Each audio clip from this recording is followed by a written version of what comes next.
I grew up in a village. We used to go to fetch water, and all the time we were there, and we would see cranes in the wetlands, dancing, calling, and it was really, really, really spectacular. Everywhere in their country range, the great crowned cranes have been facing a huge threat to their habitat. They depend on wetland and grassland for breeding and food. There is a huge pressure on those wetlands for agriculture. The population has been declining at a point that in 2012 we were estimating the population to be between 300 and 500.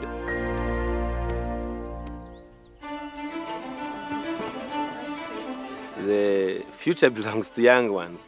So we have educational programs all around the wetlands.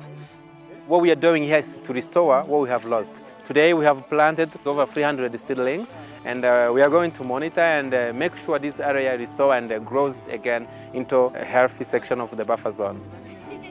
All together we can protect what we have and make sure it's there for generation and generation. Cranes wouldn't end in captivity if people didn't poach. So if you want to succeed, you have to involve those communities. This cooperative here is made up of people who used to make a living from hunting cranes and other animals and selling them. We have taken time to educate them and change them to being protectors. Kimisambi tujya tubona n'amahugurwa anyuranye agendanye n'iki gishanga cya Rugezi. Kandi duteze imbere n'igihugu cyacu cyane cyane tureba imbere hazaza kugira ngo we want all of those local communities to take actions, to be involved. We want them to be proud of what they have. It's nice to be here! It's nice to be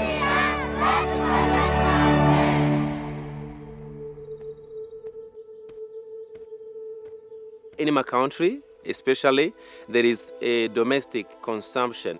When they are there, they die of stress, malnutrition, and in addition, those cranes in captivity, they don't breed.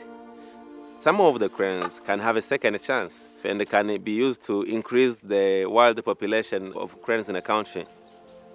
We care for them, we examine them, and when the quarantine is finished, we select those cranes that can qualify to go back to the wild. We transport them into the Akagera National Park.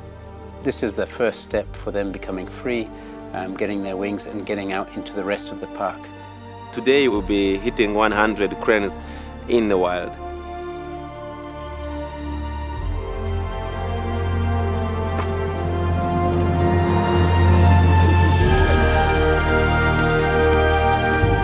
When you see them running and some of them flying, it's a huge relief. It's worth the effort, it's worth the hard work. He's pushed his passion, he's led it from the beginning, and he's following it onwards. And it's growing very positively.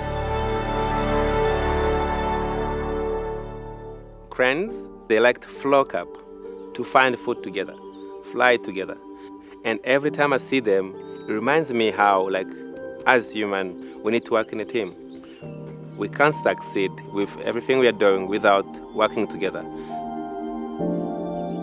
I grew up with the passion and just to have something that I owe to my country. So conservation, that's me. That's where I can contribute. And I'm feeling like I'm doing something that I've always wanted to do, but also for my country.